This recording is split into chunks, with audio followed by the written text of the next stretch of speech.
Malaysia to North Cap motorcycle adventure sounds exciting, right? Aydan or Shady Ventures is an Australian adventure motorcycle rider who I met in Latvia during Outduro Scout festival. At that time, he was on his way to North Cap with his old Honda Africa Twin that he bought in Malaysia. But initially, he was planning to do the same trip with a different bike. So welcome to Part-Time Nomad podcast with your host, Aydan. Let's start the episode.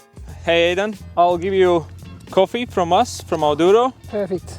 So you can drink it on your way, your way further. Can you tell me a little bit about yourself? This is my first trip on a motorbike. This is my first trip outside of Australia. I've been riding motorbikes since I was 3. I've always loved bikes, but this is the first time I've really gone on a big adventure on one, and I picked the biggest one you could do. Yeah, and did you ride bikes beforehand? Yeah, I've rode since I was a little boy. Okay. As far back as I can remember, I've been on dirt bikes. On dirt bikes, and did you ride professionally or no? No, I just really enjoyed it as a hobby. Yeah. Do you still ride it? Yeah. I had 4 motorbikes before I left home.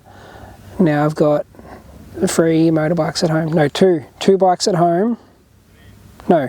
Yeah, I've got 3 bikes at home and 1 here. Okay, cool. So I'm a bit obsessed. What bikes do you have at home? I have a CRF 110. Okay. A Husky FC 350, like the motocross one, and a Harley Davidson Dyna. Oh, which cool. is just good to do burnouts. Is that CRF? Is that the road legal one, or No, it's just like the little. it's a 2-stroke or? No, the CRF. It's just a little kids one. You know, like a little pit bike. Oh yeah. Yeah, we put big light bars on them in Australia, so we're taking camping. Oh, cool. And go riding around the forest and hide on them. They're pretty fun. They're actually getting popular in Latvia now as well. Like not really popular, but I have like few friends who are buying them basically and like having fun, because it's really weird. Like on a small bike, when you're an adult, and it's so much fun. Yeah, and you can get really aggressive with your friends when you're racing because they're so small. You can just take them out. And it's easier to do things, easier to learn things, and it's just good so practice. much fun. Yeah. We had like an event recently in Latvia as well. We had and during the event, it was an adventure riding event, and basically during the event they had like one of the stops basically was riding pit bikes on time, and like most of the guys, they were like 100+ kilos, and they never ridden a small bike like that, and it was already with like jumps and like a small pit bike track basically. Yeah, they're super fun, but you don't give them as much respect as you should, and you get a lot more hurt on them than a big bike, which was what I found. I ripped off a big chunk of skin on my knee. Yeah. Went to a BMX track and did this jump and landed flat and landed basically on. Do you still wear pads when you're riding pit bikes? Because that's another thing. I was wearing a BMX helmet, shorts, and a long sleeve t-shirt. Yeah. No gear. So you ride BMX bikes as well, yeah? Yep. And you still do it? Yeah, still ride BMX. I think because I come from the same background. Like I used to ride BMX bikes, and I think they give you so much like for like big bike riding basically, and even for motocross as well. Like I started to ride motocross quite late when I was 30. Yep. And just like you have like some skills what you can pass on. Obviously, like many things are so different, but you understand how a bike moves. Yeah.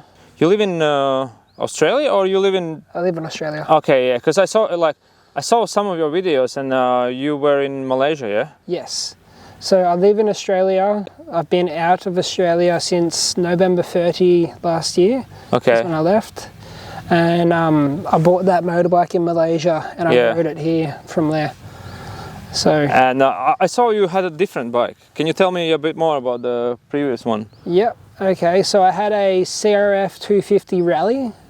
I bought that in Thailand because my original plan when I left Australia was I was going to buy a motorbike in Thailand and do a loop of Southeast Asia, and then I was going to fly to South America and do the same thing. But then I got told this idea to do this. Anyway, getting sidetracked. So I had a 250 Rally, which is a really fun bike.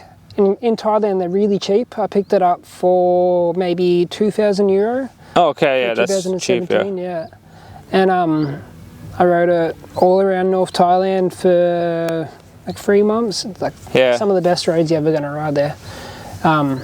I wanted to find dirt. It was really difficult to find dirt to ride in North Thailand because surprisingly There isn't, eh? there's not. You go to all the villages, all these little hill tribes, and the roads there are either concrete or tar, like asphalt, and perfect. No potholes, like perfect. And like Adventure nightmare, basically. yeah, but like the roads are incredible. Like they like camber and bank and like they're really fun roads. Yeah. But it's just But all asphalt, yeah. yeah, all asphalt. So, like you bought the bike there and Yeah. you rode around Thailand. Yeah. Did you try to go to any other like neighboring countries or? Yeah. So I took it into Laos, and when I got into Laos, the customs officer handed me a form saying that the bike has to return to Thailand in 30 days, or I will receive a 600,000 baht fine. That's how much? Roughly 15,000 euro. About Okay. 25,000 Australian. Crazy. Yeah, way too much for a $2,000 bike. And that's 13 days, yeah? 30 or 30? 30. Okay, yeah. 1 month, basically. Yeah, 1 month. So I had to like race back to Thailand. I sold it back to the man that I bought it from. I lost like 1,000 Australian, so like 600 euro. Yeah. But I had it for 3 months and like flogged it. Like I really Yeah. rode it properly. It's like a rental fee, basically. Yeah, but cheaper. Like Yeah. the rent one's more expensive. And you can get a nice bike, Yeah, instead yeah. of like any rental. Yeah, and I could do whatever I wanted with it basically because it was mine. Yeah. Like he didn't care if I crash it. It's my fault. It's my problem. So yeah, I sold it back to him, and I had to fly down to Malaysia because that was the only country in Southeast Asia that made sense to buy a bike because you can buy it there as a foreigner super easy. You just Yeah. go with your passport to the DMV. They put it all in your name. It costs like maybe 25 euro to put it in my name. Then I was good to go. And then you can basically, if you buy the bike in Malaysia, you can ride anywhere. Yeah? Like Yeah, pretty much. Everywhere except for Turkey. okay, Turkey was the only problem. that's tricky. Yeah, Yeah. coming. Yeah, I got all the way to Turkey and I got to the border and they said, where's your Malaysian certificate, your Malaysian citizenship? Because you need to be a citizen of the country that your vehicle's from. And that's for any country in Turkey, yeah. Yeah, for any vehicle entering Turkey. So say, like I met people in Georgia that have cars from Georgia, but they're from Germany, so they can't drive across Georgia to get home. Yeah. Then they can't drive across Turkey to get home. So I had to turn around and get a boat from Batumi to Burgas in Bulgaria. So Okay. 3-day ferry. So yeah, so if you return back to Malaysia, so you bought the bike like you sold a Honda, yeah, like previous Honda. Yeah. And bought another Honda. Of course. And how did you decide to buy Africa Twin? I know they're reliable. I know they're good. You don't see many of them. I figured it would make a better story. Yeah. And it was just the right price. Like I was looking at Teneris and other bikes and like some KTMs and they were just too expensive. Yeah. Like I got this bike for maybe 5,000 euro. Still quite expensive, I think, for like in Latvia they are around 3 to. It's between it depends on the condition, but Yep. like from 3 to 5,000 euros roughly. Yeah. Yeah, there's not many there, so Yeah. there was like only 3 of them on Marketplace. So Any other, like, did you look at any other bikes as an option, or? the other one of them wasn't responding to messages, and then the other one was like over 2 hours away from Kuala Lumpur. Okay. So it was too hard to get to. But they all were like Africa Twin, or like? Yeah, these 3 that I was trying to. I was speaking to someone that had a 690 KTM for Yeah. sale, and he had a rally kit for it as well, like the rally front end. Yeah. That I really wanted that one, and it was the same sort of price, but he was missing bolts for the rally kit, so he Okay. couldn't put it together. So that wasn't really. Yeah. It's a bit of a fiddle to put it on. Like Yeah. I have a 690 with the rally tower, but an older one as well. And I bought the bike used, and it came basically from the previous user with all the parts to put the tower together, and it was such a fiddle, for quite a time. Yeah, And I was running out of time as well. Like I had to, because I was going through China, I had to give the tour company, need a tour company to go through China. Yeah. I needed to give them the vehicle registration and photos of the vehicle that I was going to take away within 2 weeks. Like from the point that I found out I couldn't take the bike from Thailand Yeah. to when I had to send them a photo, I had 2 weeks. So I was kind of in a rush to buy a bike. Yeah. This one was like the right kind of price. It already had a hard box on the side and 2 hard panniers on the side, so it had like room for luggage. It was pretty well ready to go. Yeah. So I just grabbed that. Can you tell me like basically like the route what you did? You came from Malaysia to like now you're in Latvia, and where are you going next? And what was the countries you went, like which countries did you go through on the way? So I'm heading up to Norway to go to the Nord Cap. So what I said I wanted to do is I went from the southernmost point of Asia, which is like down the very bottom of Malaysia, next to Singapore, but Singapore's not attached, so Yeah. mainland Asia, to the northernmost point of Europe, which is Nord Cap, as you'd know. I think I'm up to 16 countries now. Do you want me to list them? Like if you just roughly like Yeah. So like Tell went me. Southeast Asia, like through Cambodia, up through Laos to China. yeah. Across China, it was about 8,000 Ks, I think, in China. Through Tibet, went to Everest, which was really cool. And then went Kyrgyzstan, Kazakhstan, Russia, Georgia. And then when I got to Georgia, the Turkey issue happened. Yeah. And then Bulgaria, went to Romania to race in Romaniacs, Yeah. which was really fun. Did you get the first place? I saw your video. I was trying. I've got a screenshot on my phone that says 18K first place because I got for one stage I was in the lead. Cool. But cool. I ended up 6 overall. Oh, that's still good. Yeah. It's not bad. It was my first race. Yeah. So I'm pretty happy. Yeah, went to Romania. I just did all the ACT trail there. Yeah. I recommend it. It's really fun. In Romania, yeah. Yeah, it's a really good ride. I went to Slovakia, did a day there. Poland, did a weekend there. And now Lithuania, Latvia. Yeah. So basically, like, how did you find the routes, like where to go? Like, basically, your route went from like kind of up, and then it didn't go like really straight. No. Straight. You basically found the places what you want to visit, and then just go. Yeah, kind of. Like when I was in Southeast Asia, I just wanted to go this route. Yeah. Just because I wanted to go like right through Laos from north to south, or south to north, sorry. China was a set route. When I got to Kyrgyzstan, I kind of had to like just go straight to Bishkek, which is in the north. Yeah. Because I needed a new sprockets because the sprockets were fucked. It's Oh, fine. they're all right now. They're brand new now. I just got them put on, but they were kind of like starting to bend over, and the chain was stretched, and like you could hear it slipping. Yeah. Just from like dropping gears, coming into corners, trying to get it to slide. Yeah. So I had to race up to Bishkek to get new sprockets and chains. Luckily, they had some there, and then when I was there, one of the workers told me a route to take around that through all the mountains, and like I did like 3 days off road there, which was really fun. Yeah. And then to Karakol, and then I was like, I can go this way. Like I just look at the map basically.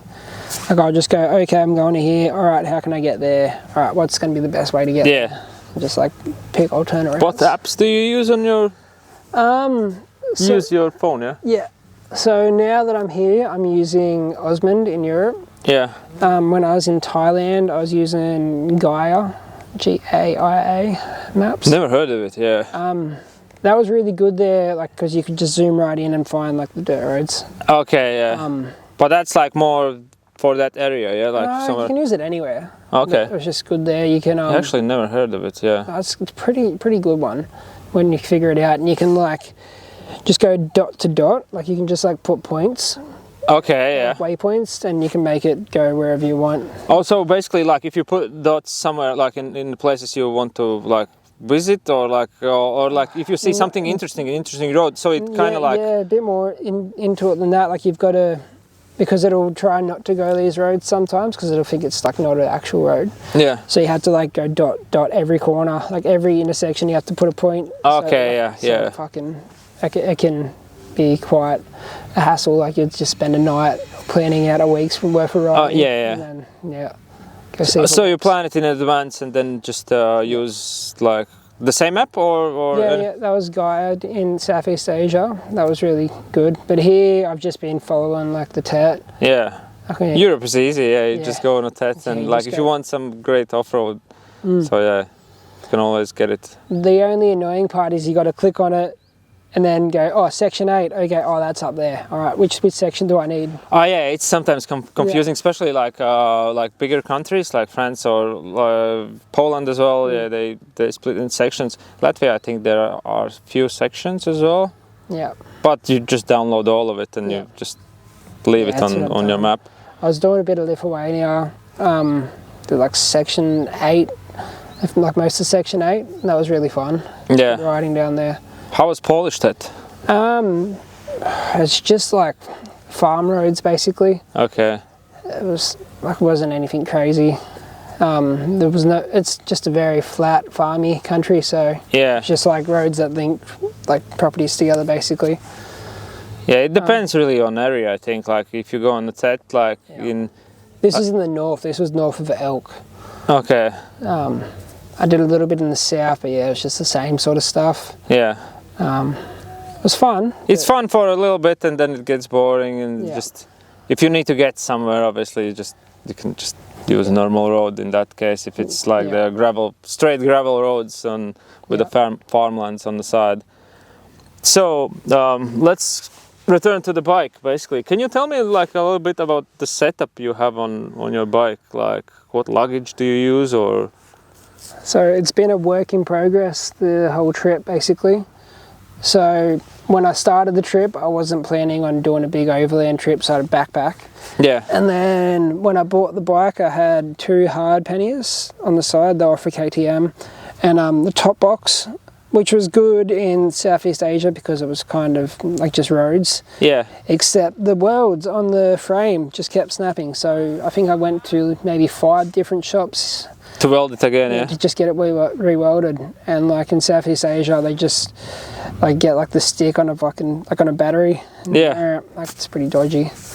So that, and then when I was in China, I went through a bit of a dip and it just went completely ripped in half. Yeah. So then I threw it away and got just Rhino walk bags for a bit there because that's just what I could get in China. Yeah. I needed to get my stuff here to Europe.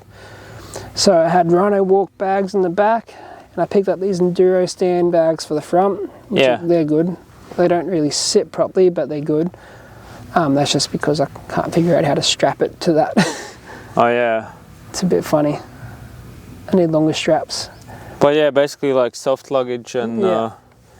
And then I got that top bag from Romaniacs. It's an Enduro stand. That's been great. As soon as I put that on, massive difference because the weight's lower and there's not so much weight on there. And then I picked up these Red Mehmet bags just a couple of days ago from Poland. I went to their shop. So you're still testing them, yeah. No, well, I've already crashed on them. Oh, you had what were they called? Chinese bags beforehand. Rhino walk. Yeah. They're kind of like similar to Blizzard, Endurance Blizzard. Yeah, they look decent. Like they look good in the photos, and like they are waterproof. I'll give them that. Yeah. But the straps just ripped out. Okay. They just fell to pieces, as you'd expect. They lasted me 3 months. Yeah. And like they just completely fell to pieces. Especially like if you ride every day and with luggage, then things break down, and that's why it's probably good to have something like that holds on and will survive. Yeah, these ones I got now seem really solid. I'm pretty happy with them. Like I was hitting some pretty rough off-road at the start of Lithuania. Like it was all sand tracks and kind of whoops and stuff, and like I wasn't taking it easy. Yeah. And it held up. And like, how about the bike? Basically, like you had quite a small time window basically to get ready for this trip. Yeah. So oh yeah, actually, like how the idea of doing the trip came up for you? So I made some friends when I was in Thailand. It was New Year's Eve. You said you went backpacking, yeah, like with Yeah. a backpack and. Yeah, that was the original plan. And on New Year's Eve, I had a bunch of friends that I met in Thailand, and one of them was saying that he wanted to get to Portugal overland without catching a single flight. Okay. And I was like, I didn't know that was possible. How can I do this? So then he put the idea in my head, and I was like, all right, let's figure this out. And then my uncle sent me a link to the company that does like the Trans-China ride. Yeah. So like just these two people put this idea in my head, and I was like, yeah, this is something I can do. And I've kind of just been figuring it out as I go. So basically, like that Trans-China, it's a tour operator, yeah, like a group. They get a group together, and you can go through China with motorcycles. Yeah, I think there was like 13 bikes and like 15 people in total. But they take you like on asphalt roads. Obviously, there's no off-road. Yeah, like just all asphalt. Show you all the best parts of China, obviously. Yeah, they're kind of more of a chaperone to make sure we don't go where we shouldn't, I think. Yeah. Because like we go into Tibet, which is like a bit of a sensitive area, and then when you go to West China towards Kashgar, that's also a very sensitive area.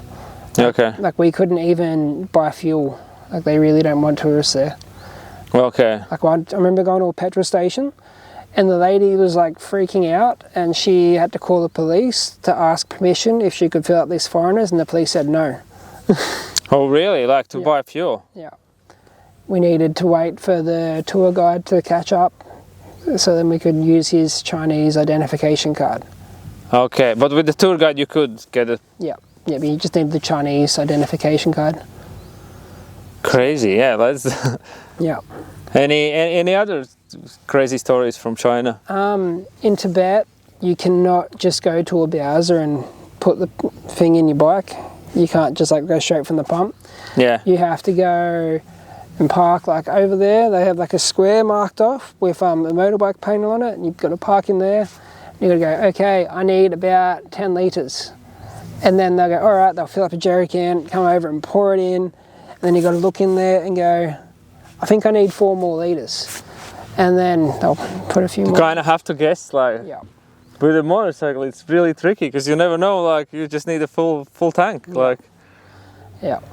So you normally say 10, and then you see it come up, and you can normally get a bit of a gauge, or how many kilometres you've done. I'm pretty good at knowing how many litres it takes there.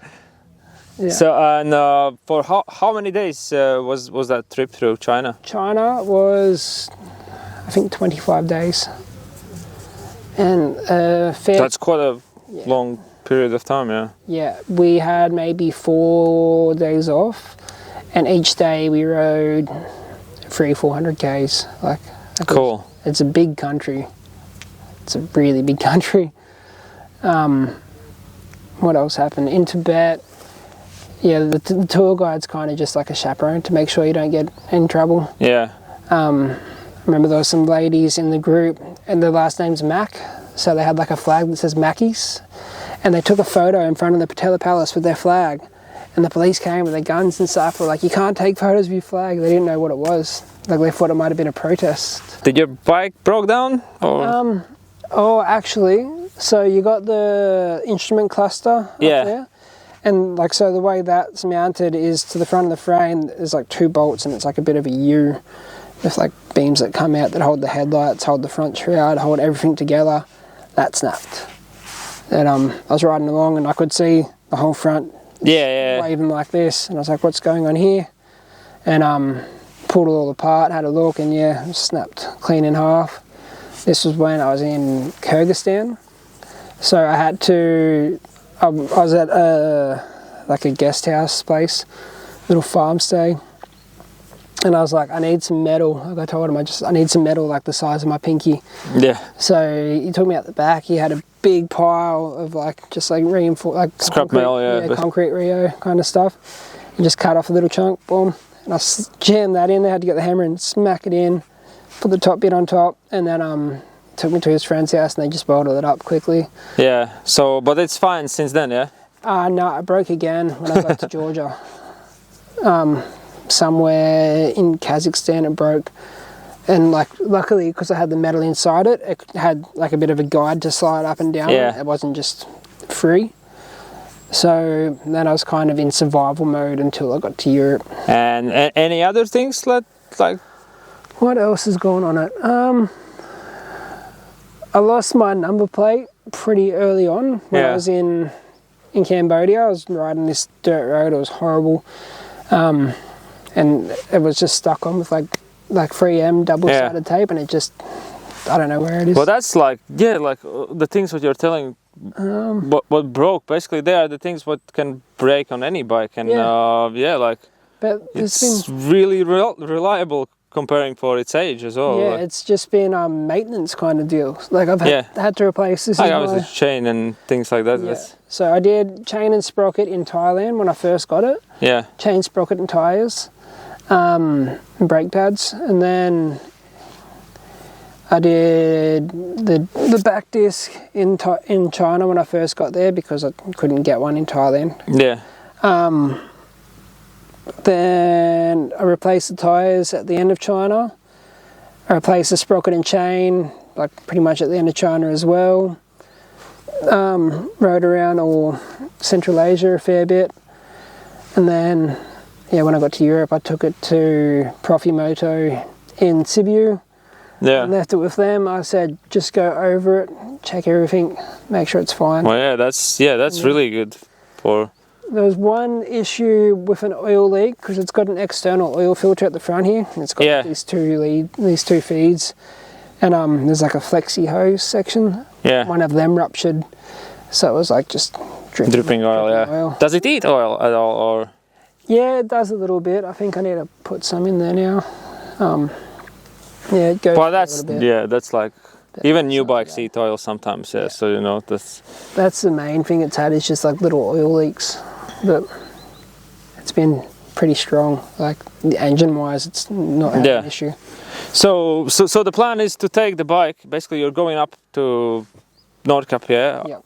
And what you're gonna do with the bike after that? That's what I'm trying to work out now. I want to ship it home, but it's not 25 years old and I haven't owned it for a year, which makes it a bit funny shipping it into Australia. Okay. So I'm trying to work out what to do.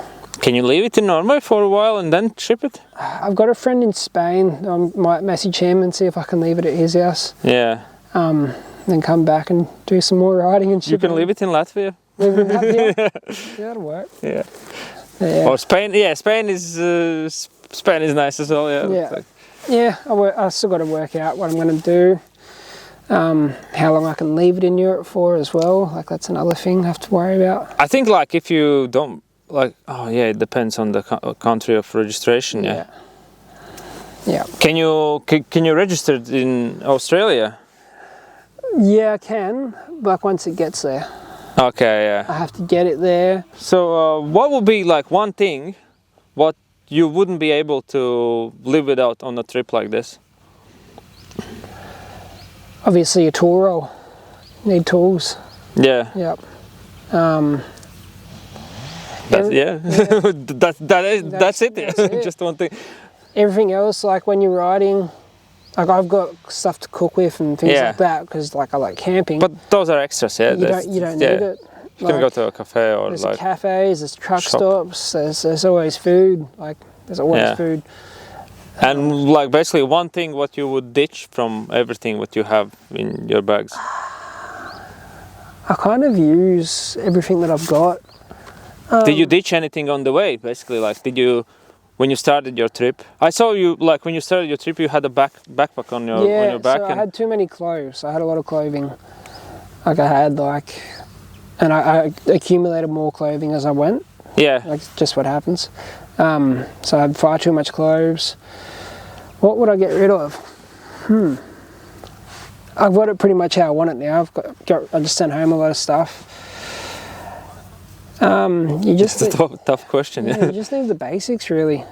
Yeah. Like camp chair. Yeah, people say you don't need camp chairs, but they're so good. They're so good after a long day of riding. Yeah, I don't want to sit in the fucking wet ground. Yeah. Like I don't want to get a dirty bum. I want to sit by my fire, enjoy my dinner, and like I've got my laptop with me. Yeah. So like I'll sit there and I'll have my laptop. Like I don't want to sit on the ground with my legs crossed. Yeah, so you can edit videos or... Yeah, I can edit videos. Like I can just get all the stuff off the card. And, like I don't even edit. I just like transfer files. If you're doing a short trip, you just need tools. Yeah. Tools and like a change of undies. And credit card. Yeah, credit card. Oh yeah, actually talking about the credit card, like how much does it roughly cost you to travel like this? The most expensive part's petrol, by far.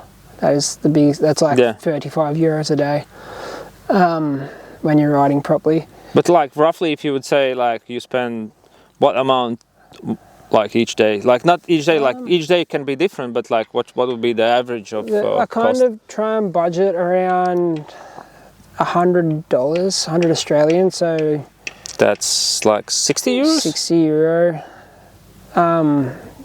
It's probably more like 80 euro, really. It have been, yeah? Like Yeah, like you can get a room. Well, what's a room? I'm trying to think in euro. So fuel's maybe 35 euro. it could be, yeah, like You can get a room for like 15 euro pretty well anywhere. Meals you can do pretty cheap. Like I've got like just like the ready-made cook something, yeah, pastas and just stuff. You just add water. They're fine. 80 euro a day. You can be pretty comfortable. what do you cook on the road? So I generally just have like porridge. Yeah. Just ready-made porridge. Two of them for breakfast. And I've got coffee. I've got more coffee now, thanks to you. And just like, you know, the like ready-made pastas, like the ration kits kind of thing. Yeah. If I can find them, I'll get them for dinner. They're really good. Like Yeah. pour it in, add water. 7 minutes, you got a decent carb feed. You're always running at a bit of a deficit when you're doing this. Like you're not eating until like you're like, it's enough. How long did it take you to get to this point, basically? Like how... We're in September now, March. Oh, you started on March, yeah? Yeah, so 7th month. Oh, cool. Pretty much to the day, 7 months. And you're thinking of finishing it around end of September or? End of October. Okay. October 16, I have to leave Europe. Okay. That's when my visa runs out. Okay, yeah, because it gets quite cold as well here. Yeah, like obviously. Yeah, it's already started. If you're gonna go more up north, it's gonna get colder. I noticed today, like even like getting to here, it was just so much colder. Like today was the first time I actually felt a bit chilly. Yeah. I was wearing this, riding in this, and I was cold. Yeah. So, and any plans for the future already, or you still need to finish this and? Need to finish this. Need to get home, make more money because I've got none left. I'm very broke now. Yeah, I'll get that bike home, do some trips in Australia. Yeah. There's a lot to do in Australia that I haven't done, but I'd like to do more riding, like international as well. I really want to get to South America. Yeah, that sounds really good. Yeah, South America. Yeah, like I'd like to go like right down to the bottom of the world in Patagonia, all the way up to Mexico, to Baja, maybe up to Alaska. Not sure. But yeah, that sounds awesome. Yeah, that sounds awesome. So yeah, thank you, Aydan, for talking to me. So this is it for this episode. If you enjoyed it, check out my other videos and don't forget to subscribe and press the bell notification button so you don't miss out on future episodes. Also, check out my other videos that I have already on my channel. If you would like to get more involved in these podcast episodes, you can always ask questions to my guests. And that is done on my Instagram, which is like basically that's the name of my Instagram, adventuremoto.eu, or you can check the link below in the description. So thank you for watching and see you at the next one.